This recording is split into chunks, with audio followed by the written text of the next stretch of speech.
Olá, pessoal. Voltando agora com as aulas de geografia daquela que é a melhor disciplina do planeta, com seu professor predileto, professor Sérgio Neto. Hoje vamos trabalhar uma questão que é corriqueira na prova do Enem, né? Cartografia, projeções cartográficas. Isso ano a ano é cobrado no Enem. De repente, ano passado caiu, ano retrasado caiu, cai nas provas estaduais, enfim. É uma matéria que não é difícil, porque às vezes você vê esse nome cartografia, né, projeções cartográficas, você já fica logo com medo, quando na verdade é um assunto que não é tão difícil assim. Então pega lá seu caderninho de geografia, dá um pause na gravação, coloca lá cartografia, projeções cartográficas e vamos adiante. Vamos lá.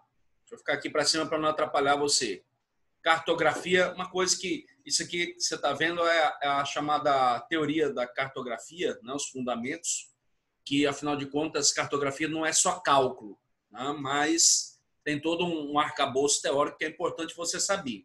Né? Cartografia é a técnica de confeccionar mapas, né, mas tem que saber também que a cartografia é um instrumento de poder geopolítico das nações.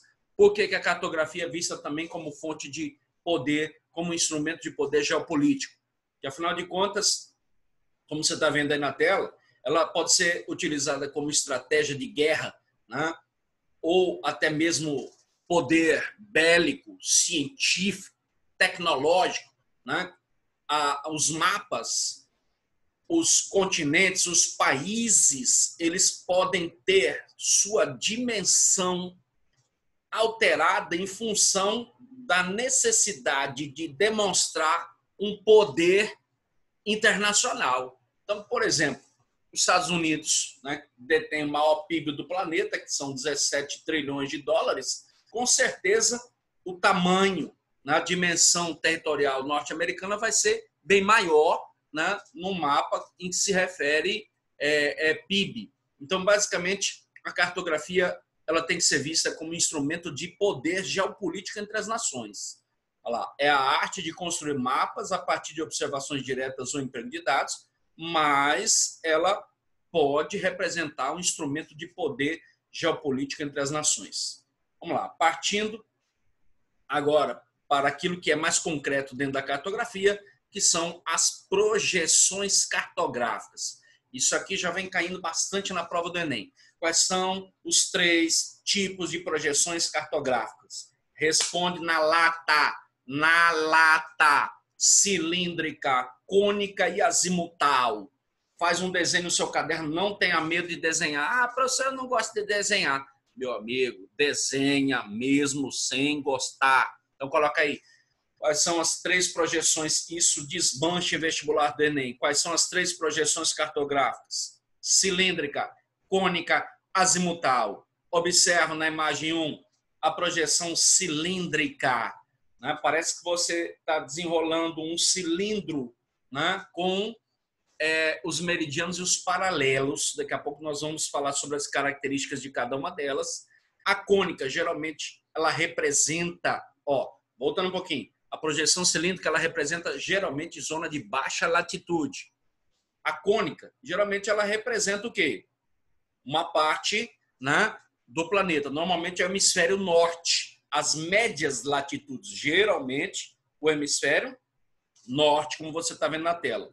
Já a projeção plana ou azimutal, ela é utilizada mais para a visão aérea, principalmente as zonas de altas latitudes. Navegação aérea, por exemplo, você vai ser piloto, você imagina os tipos de projeções que você tem que conhecer.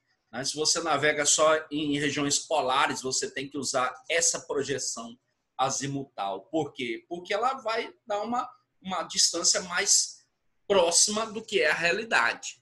Tá? Afinal de contas, as projeções, elas querem fazer... Qual é o objetivo das projeções? É representar num plano reto uma superfície esférica. Então, você imagina você pegar uma melancia e querer colocar na parede da sua casa. Desenrola a melancia, não vai dar certo.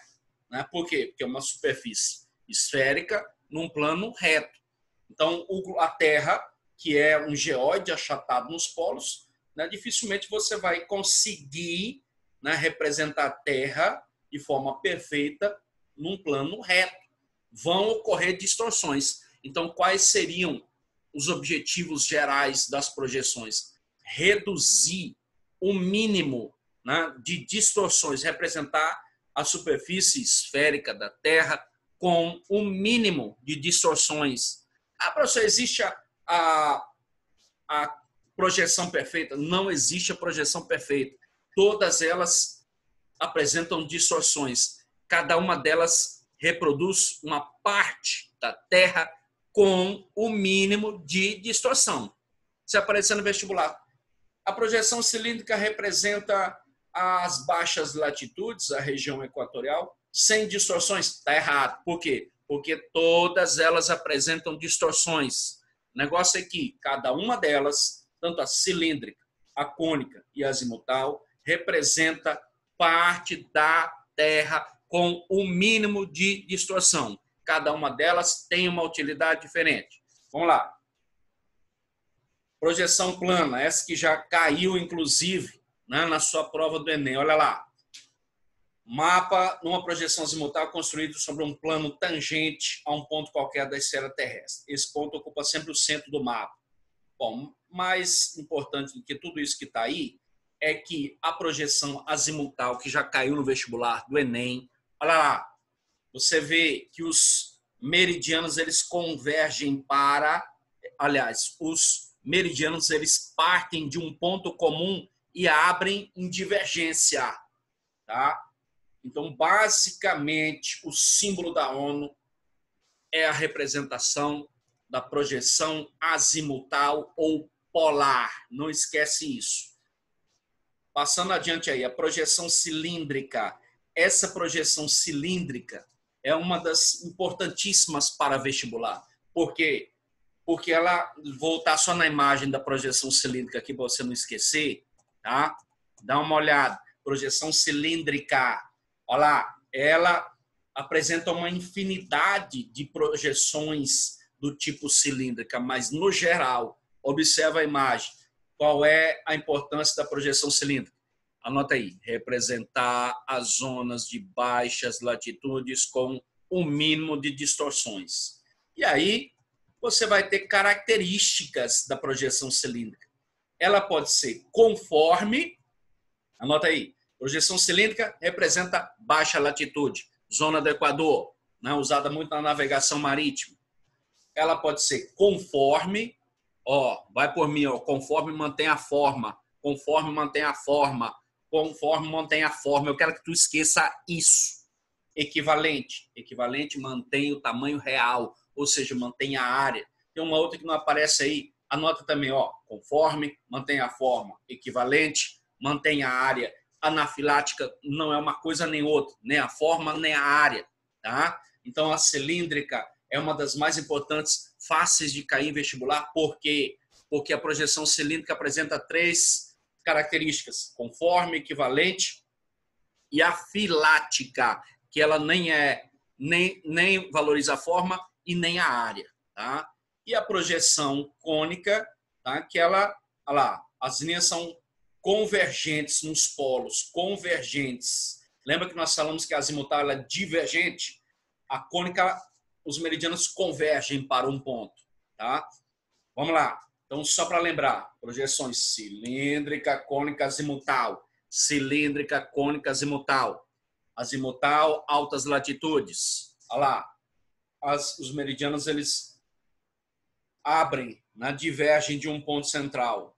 Já a cônica, eles convergem para um ponto e representa principalmente média latitude. A cilíndrica, como você está vendo na imagem aqui, representa a zona de baixa latitude. Professor, mas eu tenho dúvida, essa projeção cilíndrica de mercado, como é que eu vou saber? Meu filho, olha, vou ficar até mais perto aqui da imagem para você não se perder, tá? Olha aqui do lado. Você percebe que os paralelos e os meridianos, eles formam um ângulo de 90 graus. Tá vendo aqui, ó? Então, quando você vê paralelos e meridianos assim, cortando, formando um ângulo de 90 graus, é a projeção cilíndrica. Ela representa o quê? Zona de baixa latitude. Aí você tem dois tipos, tem vários tipos de projeções cilíndricas, tá? Características que nós falamos. Ela pode ser conforme, equivalente ou afilática. Mas são vários tipos de projeções cilíndricas. Essa que você está vendo aí chama projeção de Mercator. Tá? Depois você anota o que está aí, ó. Que ela é do século XVI, foi usada na expansão marítima, por isso ela representa mais a Europa Ocidental. Tá? Mas ela é usada principalmente para representar a zona de baixa latitude. Tá? Aí eu te pergunto, se ela é cilíndrica, ela é conforme, equivalente ou afilática? Dê uma olhada nessa ilha. Como é o nome dessa ilha? Groenlândia. Meu amigo, você está vendo que a Groenlândia aqui, ó, ela está maior quase que o tamanho da América do Sul. Quando, na verdade, ela é 3 vezes menor que o Brasil. Tá? Perceba? Ó, percebe? Projeção cilíndrica. Ângulo reto. Tá? Zona de baixa latitude. Groenlândia. O tamanho está exagerado, mas a forma está igual. Então, ela é o quê? Projeção cilíndrica conforme. Por quê? Porque ela manteve a forma, não a área. Olha a dimensão da Groenlândia. Ela é 3 vezes menor do que o Brasil. Olha o tamanho dela. Está quase o tamanho da África, que tem 30 milhões de quilômetros quadrados. Então, ela é cilíndrica. O que mais? Conforme, projeção de Mercator é cilíndrica e conforme. Não pode esquecer isso. Passa adiante. Aí você tem aqui, ó, projeção, outra projeção. Como é o nome dessa projeção aqui? Como é o nome dessa projeção aqui? Essa aí é cilíndrica. Tá? Deixa eu ver se eu coloquei outra imagem. Ó, projeção de Peters. Vai ficar mais fácil para você. Projeção cilíndrica. Olha lá. A de Mercator, você viu anterior. A de Peters, Arnold Peters, de 1973, ela não é conforme. Ela é equivalente. Ó. Vai logo na Groenlândia. Ó. Deixa eu voltar aqui. Ó. Preste atenção. Olha o tamanho da Groenlândia, está exagerado. Manteve a forma e não a área. Então, a projeção de Mercator, eu puxo uma seta. É cilíndrica conforme. Aqui, ó, é cilíndrica também. Por que é cilíndrica? Porque representa a zona de baixa latitude. Ângulo reto. Vai aqui na Groenlândia. A Groenlândia está no seu tamanho normal. Então, ela é projeção cilíndrica equivalente. Porque ela manteve o quê? A área, dimensão, tá? Proporção. Toma cuidado com isso. Isso cai no vestibular? Cai. Projeção cilíndrica de Peters é uma projeção equivalente, porque ela mantém a área. Lembra da Groenlândia que nós estamos marcando aí. Passa mais adiante. Essa aí também é a projeção de Peters, de novo, para reforçar, tá? E daqui a pouco a gente volta com as demais projeções cilíndricas, porque isso é muito fácil de cair no seu vestibular.